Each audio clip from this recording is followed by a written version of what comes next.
Darkness spread over the skies of Earth as hundreds of alien ships appeared above the planet. They hung in orbit like silent shadows, massive and cold, their shapes outlined by the faint blue light of their engines. Every major screen on Earth showed the same live feed. The fleets of the Galactic Council had arrived. The people of Earth watched in fear, but above the fear was something else, defiance. Humanity had come far in the last century, and now the galaxy had come to judge them. In the main command center beneath the surface of the Pacific, Admiral Lucas stood before a holographic map that showed the alien fleet surrounding Earth. Thousands of ships, some the size of small moons, moved into perfect formation. The Council called it a containment fleet. To the humans watching, it looked more like an army preparing for invasion. "Power readings?" Lucas asked quietly. "Stable," his second officer replied. "The defense grid is online. If they fire, we're ready." Ready was a lie, and everyone in the room knew it. The alien ships carried technology beyond anything Earth had ever faced. But the humans had something else. Something no alien race expected. They had learned. They had adapted. They had changed faster than any other species in known space. As the alien fleet began to descend, a calm voice came through every communication channel. It was the voice of the High Arbiter of the Galactic Council, a being known only as Arval. His tone was cold, formal, and final. "People of Earth, you stand accused of violating galactic law. You have opened the forbidden gate. Billions are dead. Surrender your planet and all technology related to the Sol Gate, or face destruction." Silence filled the room. Lucas glanced at the Council of World Leaders on the screen behind him. No one spoke for a moment. Then one voice broke the quiet. Ambassador Leon Carter, the man chosen to represent Earth at the trial. "This is not surrender," Leon said. "We will answer your questions, but not under your guns. We'll come to you." Before the aliens could respond, the skies above Earth shimmered. 12 human ships appeared from the far side of the planet, sleek, black, and strangely silent. They were nothing like the clumsy ships the Council expected from a young world. The fleet moved into formation, each ship powered by glowing rings of blue light that pulsed in rhythm. The alien commanders watched in disbelief. Their scanners could not read the ship's cores.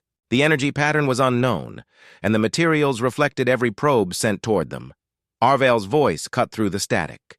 "Those vessels are unauthorized. They are to be destroyed." Admiral Lucas gave a single command. "Activate Veil Protocol."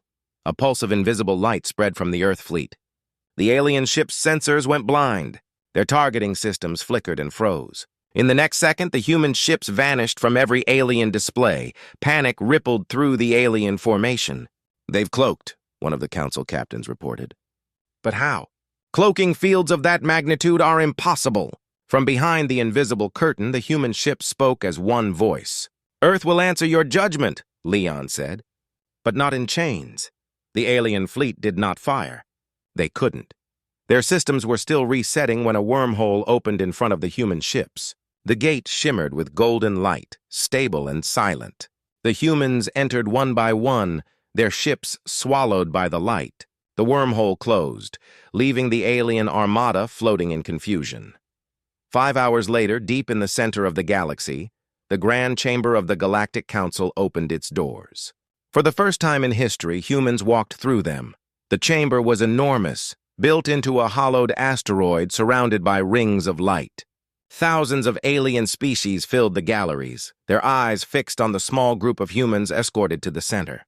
The chamber's ceiling shimmered with constellations, some known, others older than recorded history. Leon Carter walked slowly to the center platform. He wore no armor, no weapon, only a simple black uniform marked with the symbol of Earth. Around him, the air hummed with tension. The High Arbiter sat high upon a silver throne, his tall form hidden behind a mask of mirrored glass. "Ambassador of Earth," he said, his voice echoing through the hall. "Do you understand why you are here?" Leon looked up. "You believe we caused the deaths of billions by opening the Sol Gate." The Arbiter's mask tilted. "It is not a belief, it is fact. When the gate to your system was activated, 12 neighboring systems were consumed by subspace collapse. Their worlds are ash. Entire fleets were lost. You released something that was sealed away for eons. Leon said nothing for a moment. The crowd of alien delegates whispered among themselves, their voices like a storm of languages. Finally, Leon reached into his coat and placed a small black cube on the council's platform. The cube began to hum softly. "This contains data from the gate. Your people will want to see this." The cube projected a holographic field that expanded across the entire chamber. Planets, stars, and ships appeared in glowing light. It showed the moment the Sol gate opened, waves of energy rippling outward. But instead of spreading from Earth, the waves came toward it. The Arbiter leaned forward. "Explain this." "The energy didn't come from our side," Leon said. "The pulse originated beyond the sealed horizon of the gate. We didn't open it. It was already opening from the other side." Laughter broke out from several alien seats. "Impossible!" one delegate shouted. "The other side was destroyed ages ago." Leon looked at them. "Then tell me, how did our sensors detect signals in your own ancient code? Who was trying to contact us before the gate opened?" The chamber fell silent. The cube shifted its projection, showing a signal pattern embedded in the energy wave. The language was old, older than the council itself. But every species recognized it. It was the code of the architects, the civilization that built the first galactic network and vanished in the Great Collapse. The Arbiter's voice grew sharper. "You expect us to believe that the architects reached out to you?" "I don't expect you to believe anything," Leon replied. "I expect you to look at the data and realize the danger isn't Earth. It's what's trying to reach us." The hologram changed again.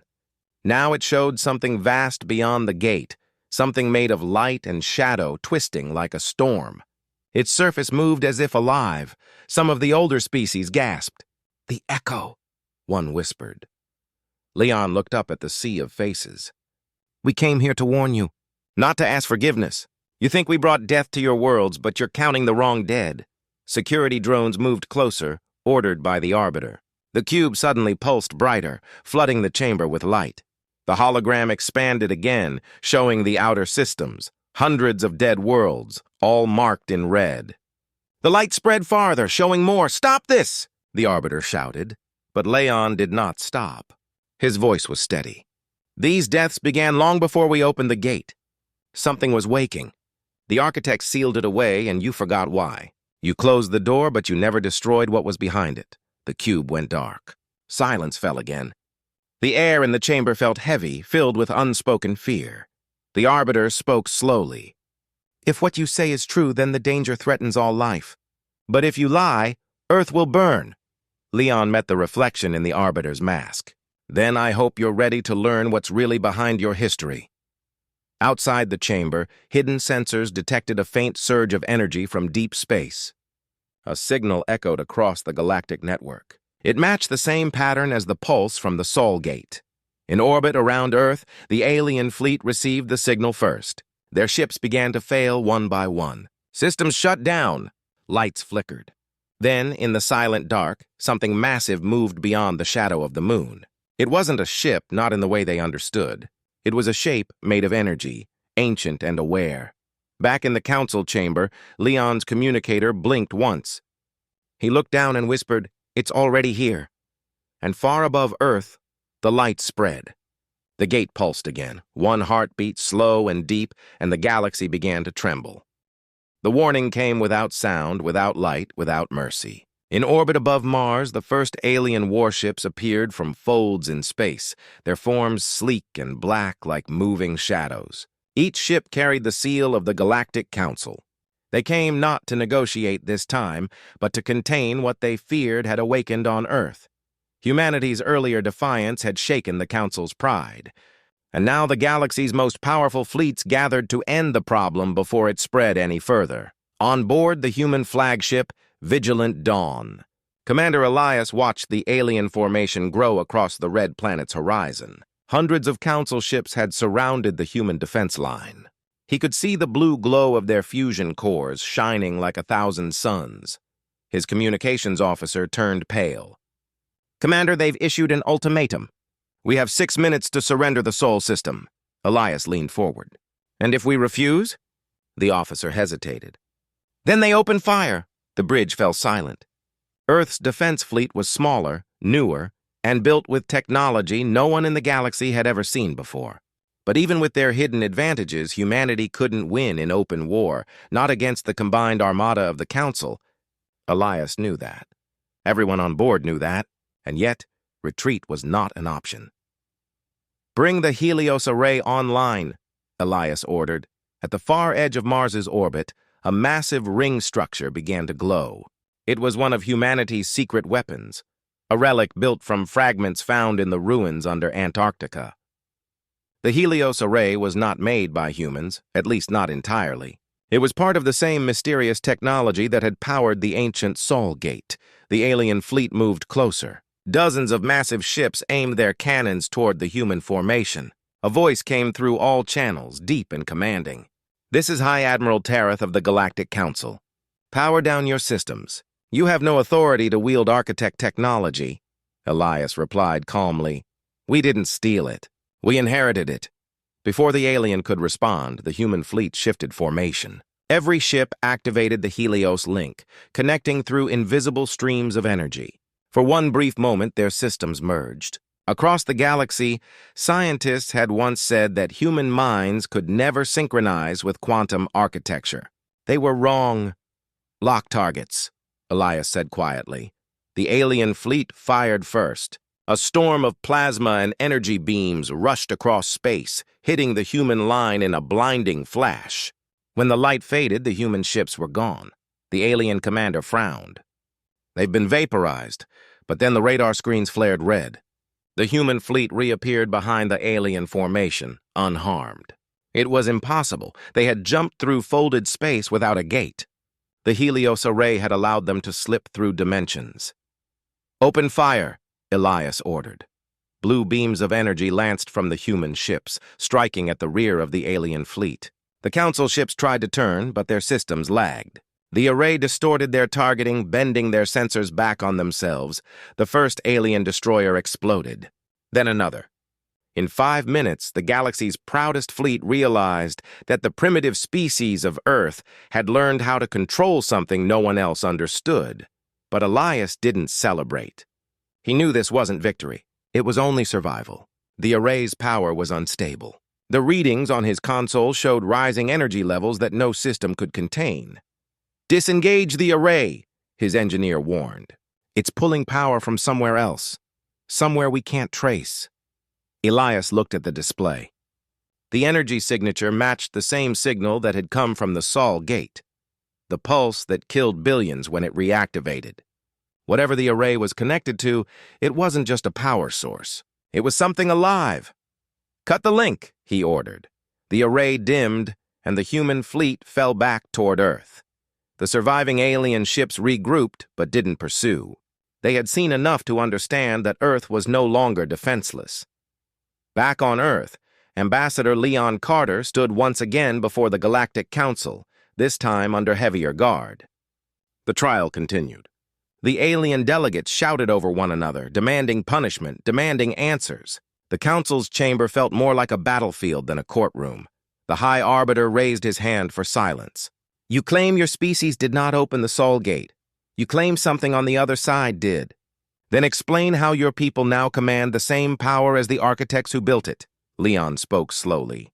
We don't command it. We adapt to it. Your records say the architects vanished, but what if they didn't? What if they left something behind, something that could grow? A low murmur filled the chamber. Leon continued, Earth was their last refuge. They sealed the gate not to protect themselves, but to keep what they created from escaping. And now you've forced it awake by trying to destroy us. The Arbiter's voice trembled for the first time. You dare to accuse the Council of awakening the Echo?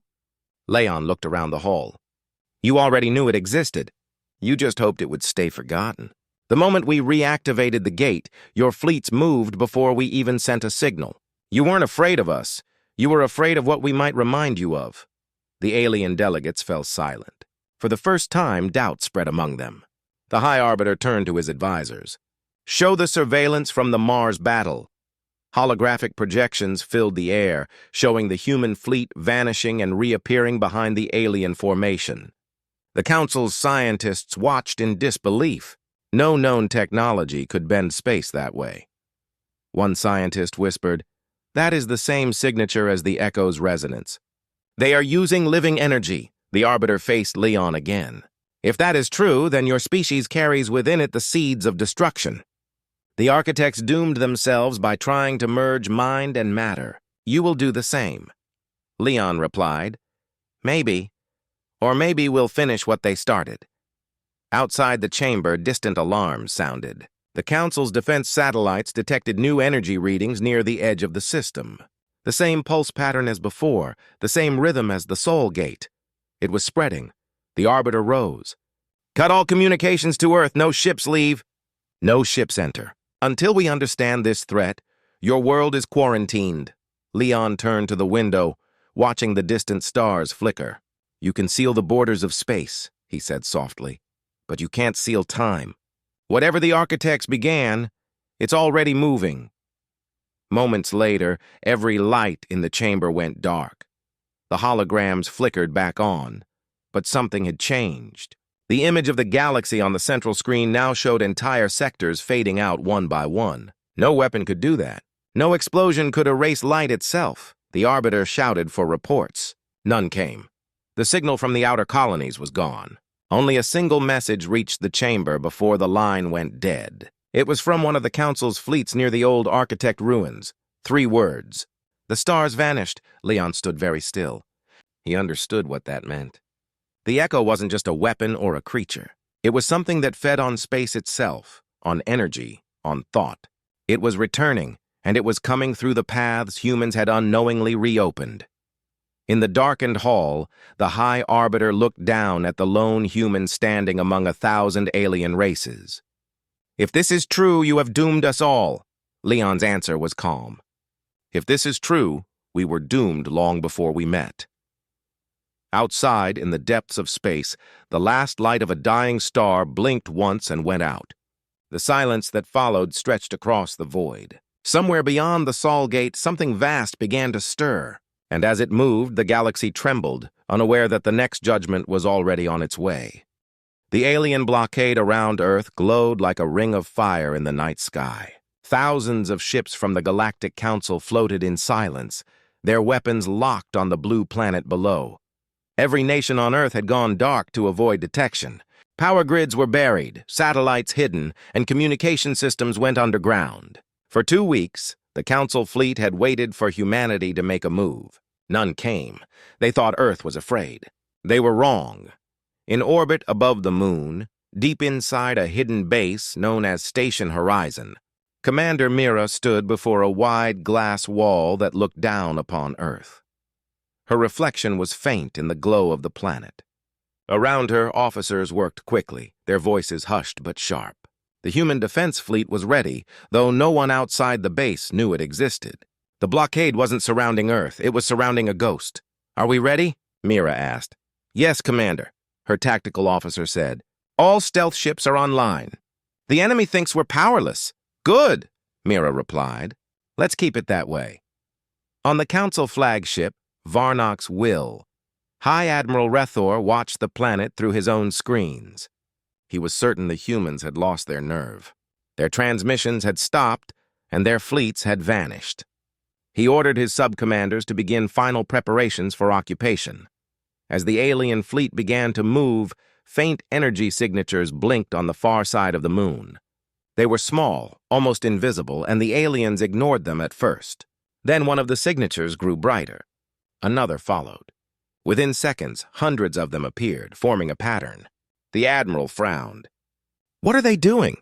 Before anyone could answer, the signals connected. A massive surge of energy rippled across space. A dark sphere unfolded around the moon like a shadow blooming outward. Every alien scanner went blind. The Council fleet lost sight of Earth completely. Inside Station Horizon, Mira stood calmly as the readings changed. "Helios shield active," her engineer said. The shield was not a weapon. It was a wall, a field of pure distortion, built using the same energy signature found in the ancient gate under Antarctica. The aliens couldn't see through it, couldn't shoot through it, and couldn't pass it. To them, Earth and the Moon simply vanished. The alien admiral shouted orders. "Find them!" "They can't hide a whole planet." But they could. The shield bent light and time itself. Inside the field, Earth appeared frozen, hidden from every scan. Outside, confusion spread among the alien ships. Some fired blindly into the void, their shots vanishing into darkness. Then came the counterattack. From the edge of the solar system, the human fleet emerged, ships that had never been seen before. They were black, smooth, and silent, each one powered by a strange core of living energy. The fleet didn't move through space like normal ships. They glided as if sliding through mirrors. Mira gave the order. "Begin the ghost run." Hundreds of human ships appeared behind the Council fleet. Before the aliens could react, their communications collapsed. Their long-range sensors were jammed by patterns they couldn't understand. It wasn't electronic interference. It was a new form of signal, one that reacted to thought. The alien ships tried to counterattack, but every weapon system failed.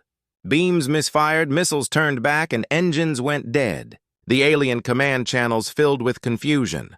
"They're rewriting our targeting codes," one shouted. "They're using quantum resonance to override our systems." Inside her command center, Mira watched in silence. "We're not overriding," she said softly. "We're synchronizing." Human engineers had discovered something hidden in the old ruins beneath Antarctica.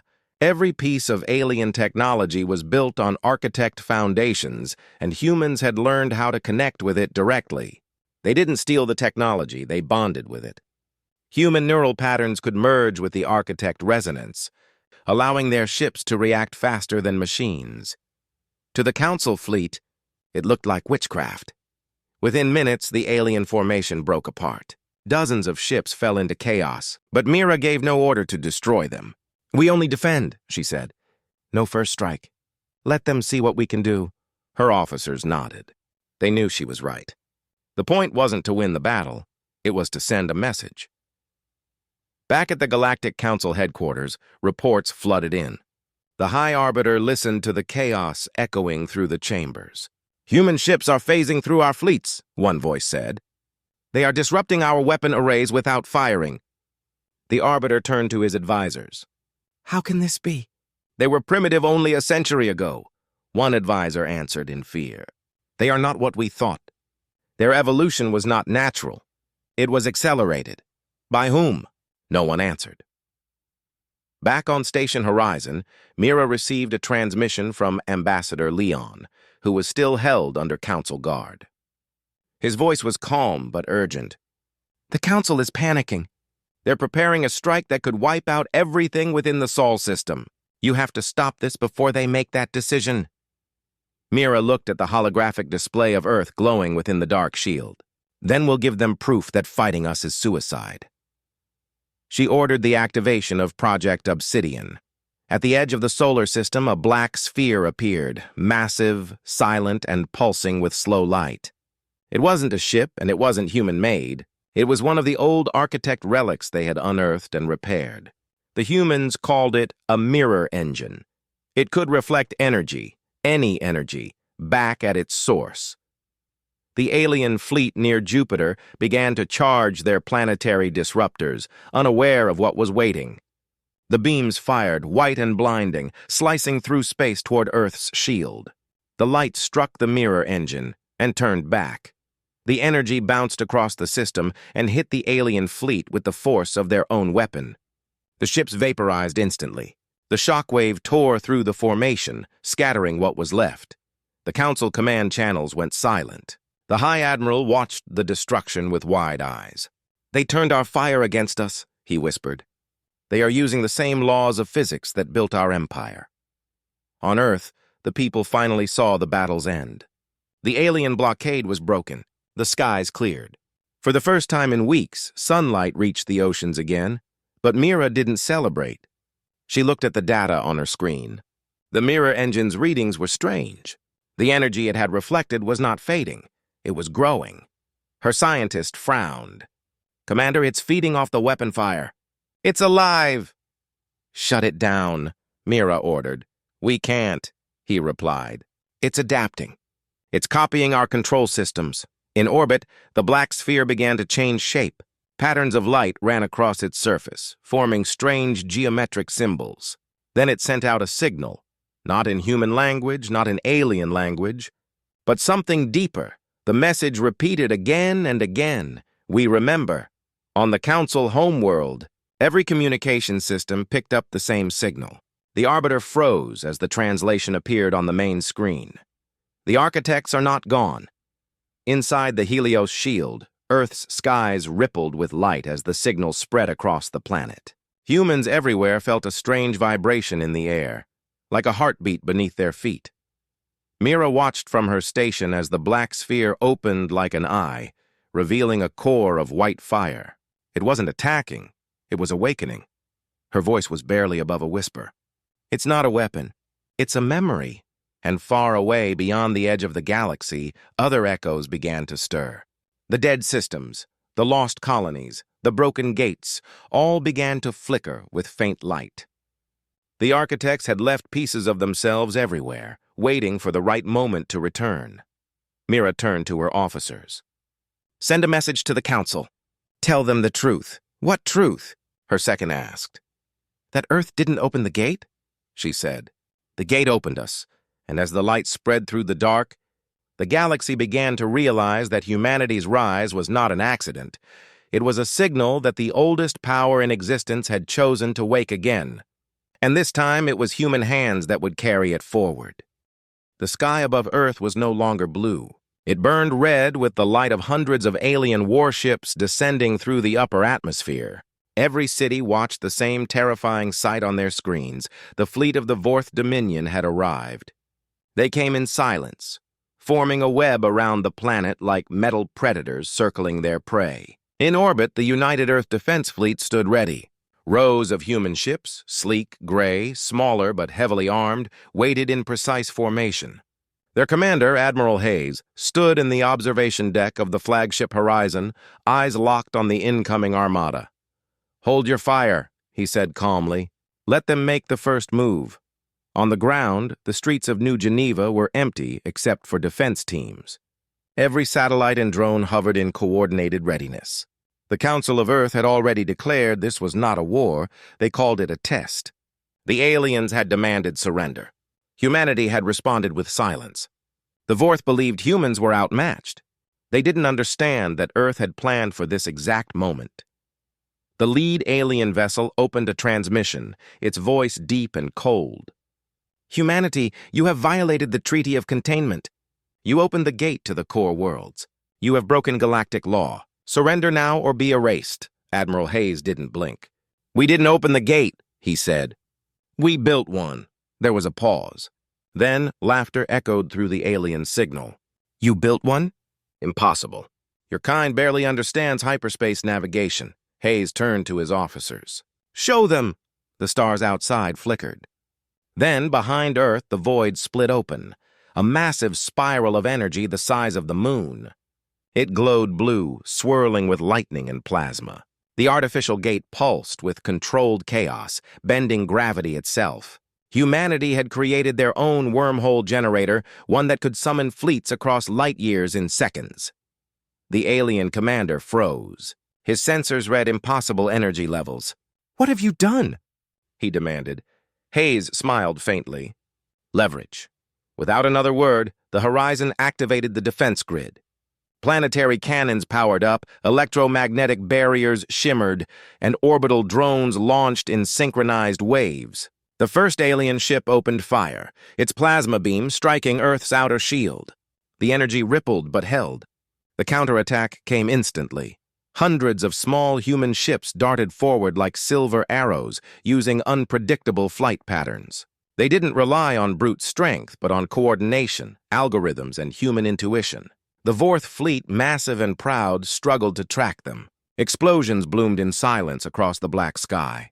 In less than 10 minutes, humanity had destroyed 17 Vorth cruisers. For every human loss, 5 alien ships burned. The battle was not equal, but the results defied logic. The aliens were the oldest war race in the galaxy. Yet the humans fought like creatures born for strategy, chaos, and adaptation. Down in the Galactic Council chamber, far from the battlefield, the alien representatives watched in disbelief. The Council's chamber floated in neutral space, a massive ring of light and glass, where the most powerful species debated laws that shaped empires. Reports from Earth streamed in, each one more shocking than the last. The counselor of the Corel species slammed his clawed hand against the table. They were supposed to be primitive. How did they do this? The archivist of the council, an old being whose species had recorded every war for 10,000 years, whispered, "Humans. They adapt faster than any species we've known. They learn through chaos." The chairman of the council, a tall being made of pale light, turned to the chamber. "Then we must contain them now, before they realize their true strength." But it was already too late. On the battlefield, the horizon transmitted a single code into the gate. The wormhole flared, and from it emerged ships with the emblem of a new alliance. Not alien, not purely human. These were hybrid vessels, constructed with scavenged alien tech and human design. They were faster, smarter, and shielded by quantum distortion fields. The Vorth fleet began to fall apart. Their commanders shouted for retreat. Hayes gave the order. "Pursue only if they fire again." "We are not conquerors." The Vorth retreated, but their threat wasn't gone. They transmitted one final message before vanishing into the void. "You have declared yourselves a danger to the galaxy. The Council will judge you." When silence returned to orbit, Hayes stood by the glass again. "They will come for us," his officer said quietly. Hayes nodded. "Then we'll be ready. And this time they'll understand. We never wanted war, but we don't kneel." 3 days later, in the Galactic Council chamber, Earth's representative stood before the assembly. Ambassador Quinn, a woman with calm eyes and a firm voice, faced hundreds of alien species staring down at her from tiers of glowing platforms. "The Council demanded answers. You opened the gate to Earth," the chairman said. "Do you understand what that means? You invited yourselves into the core systems. You destabilized galactic law." Quinn's voice didn't waver. "We opened the gate because the galaxy ignored Earth. You made rules for yourselves and left us in silence. You monitored our growth like farmers watching cattle. That era is over." Murmurs filled the chamber. One alien hissed, "Your kind brings only destruction." "Look at what you've done." Quinn stepped forward. "We didn't start this war, but we will finish it if you force us to." The council chamber darkened. Projections appeared around her. Footage of the Vorth fleet attacking Earth, of human ships defending without striking first, of civilians hiding while soldiers sacrificed everything. "You accuse us," she said, "but the galaxy forgets who fired first." Silence filled the air. Even the chairman looked unsettled. Then he spoke softly. "You don't understand what you've awakened, human. The Council exists to prevent extinction. If Earth continues this path, the galaxy will burn again. Do you wish to be remembered as the world that ended the peace of 10,000 years? Quinn's answer was quiet but firm. "We will be remembered as the world that refused to kneel." Back on Earth, the people cheered. Across the galaxy, countless species whispered about the humans who stood against the oldest powers. The words of the Council spread like fire. "You opened the gate to Earth?" The galaxy still counted its dead. In hidden chambers, fleets began to move. Alliances formed and broke in shadows. Humanity had become a name both feared and respected. The war wasn't over, it had only paused. And somewhere beyond the stars, the Council planned its next move, unaware that Earth's greatest weapon was not its fleet, but its will. The horizon glowed once more as the artificial gate began to hum again. Admiral Hayes looked at it through the viewport, silent. "They think they know what's coming," he said. "But they still don't understand humans." And as the stars twisted into blue fire once again, the next phase of the war began. The stars over Earth flickered like dying embers as the enemy fleet appeared out of the void. Thousands of alien warships emerged from hyperspace in perfect silence, surrounding the planet like a tightening fist. The sky filled with streaks of red light as their engines flared. Cities all across the world saw the same sight, glowing lines cutting across the heavens, the beginning of something far greater than war. It was judgment. The Galactic Council had come. On the command bridge of the human flagship Vanguard, Admiral Rice stood before a transparent window that stretched across the ship's entire front. His eyes reflected the endless swarm of ships outside, so many that the stars themselves were hidden behind the metallic storm.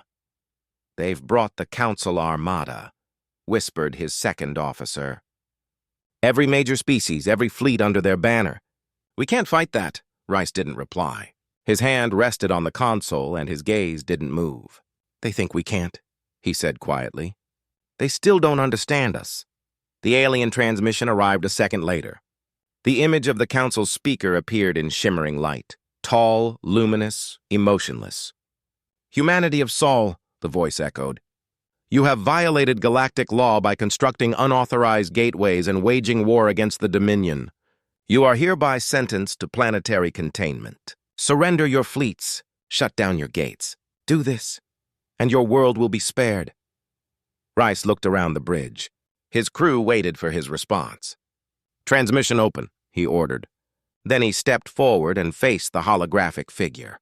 "You came to judge us," he said slowly. "But you never asked why we built the gate. You never asked what we saw on the other side." The speaker's voice was cold. "It is irrelevant. Humanity is not authorized to explore beyond the outer rim." Rice's tone hardened. "It's relevant when what we found threatens all of you." For the first time, the speaker hesitated. "Explain." Rice nodded to his officer. The ship's lights dimmed, and a new hologram filled the space, a recording from deep space beyond the gate. It showed a dark region, stars bending around something unseen. Then a pulse of light spread outward, and entire planets vanished in seconds. It wasn't an attack. It was consumption. "We found a void field," Rice said. "Not natural. It eats systems. We've seen 3 disappear. It's moving toward the core." The council chamber in orbit fell into chaos as the broadcast reached them. Species that had been silent for centuries began to shout, to accuse, to panic. The speaker tried to regain control. "You expect us to believe this is real?" Rice stepped closer to the hologram. "You can believe it or not, but it's coming, and you're too busy counting the dead to notice." Suddenly, alarms blared through the vanguard. The alien fleet began to move. Thousands of ships locked weapons. "They're charging their cannons," the tactical officer shouted. "Activate mirror protocol," Rice ordered calmly.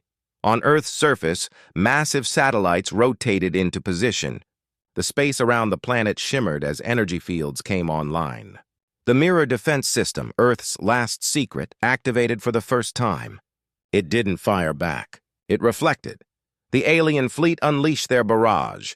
Beams of plasma and antimatter struck the shimmering field and rebounded. The light bent, twisted, and shot back toward the attackers with terrifying precision. Entire alien ships vanished in flashes of light. The Council Armada broke formation, confusion spreading among their ranks. From the vanguard, Rice watched the spectacle with a grim face. "You wanted to destroy us," he murmured, "but you fired first. History will remember that." The aliens attempted to retreat, but the mirror fields adapted. Every blast they fired was redirected. The humans didn't need superior firepower. They used their enemies' strength against them. The Council's flagship took a direct hit from one of its own cruisers. The explosion shattered half of its hull. Inside the Galactic Council chamber, chaos reigned. "They turned our weapons against us," one delegate shouted. Another screamed, "Shut down the engagement order! Withdraw!" The speaker's calm voice returned, but this time there was something else beneath it, fear. "Admiral Rice," it said, "you will end this now. You have proven your point. If you continue, the galaxy will burn." Rice's voice came through, cold as the void. "We didn't start this fire. For a moment it seemed the battle might never end. But then something shifted. The holographic display in front of Rice changed. New readings appeared from deep space. His heart sank. "It's here," he whispered. "The void field." A black wave spread across the edge of the star map. It swallowed everything it touched. Alien fleets, planets, debris, all gone in silence. The void wasn't light or shadow. It was absence itself. The speaker's voice trembled for the first time. What is that?" Rice replied quietly. That's what we were trying to warn you about. The thing that eats stars. We call it the Silence. The Council fleets, once united against Earth, now found themselves trapped between two threats, the humans in front and the Silence behind. The alien ships panicked, breaking formation, trying to flee through hyperspace. But the Silence spread faster than light, tearing through subspace routes and communications alike. Rice turned to his officers. "Prepare the gate. Open a channel to every fleet in the system." Moments later, his voice echoed across all frequencies. "This isn't about Earth anymore. If you can hear me, focus your weapons on the void. Link your targeting to our beacon. Together, maybe we can slow it."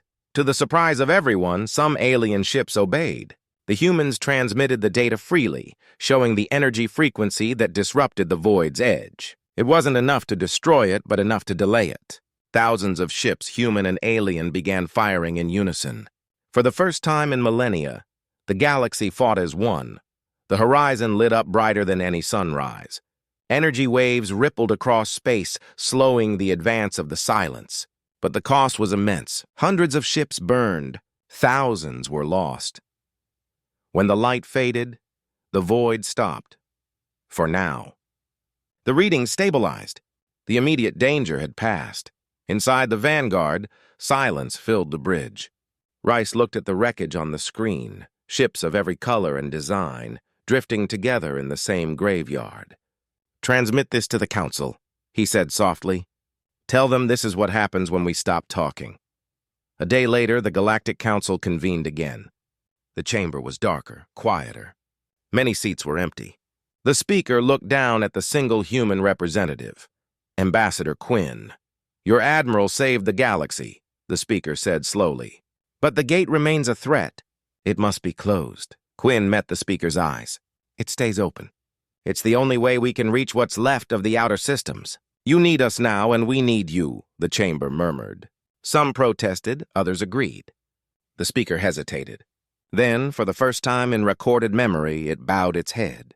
"Then humanity will be recognized as a core member of the Galactic Council." Quinn nodded once. "We accept." The meeting ended. Across the galaxy, news spread fast. Earth had survived, not by conquest but by unity and strategy. The world that had been seen as reckless and dangerous was now the world that had saved them all. But in the quiet of deep space, beyond the farthest gate, the Silence still moved, slowly, patiently, watching. On the bridge of the Vanguard, Admiral Rice stood alone, staring into the stars. The void might have been pushed back, but he knew it wasn't over. Humanity had opened the gate to Earth, and the galaxy would never forget the cost. Behind him, the stars shimmered with faint blue light, like the heartbeat of a living world that refused to die.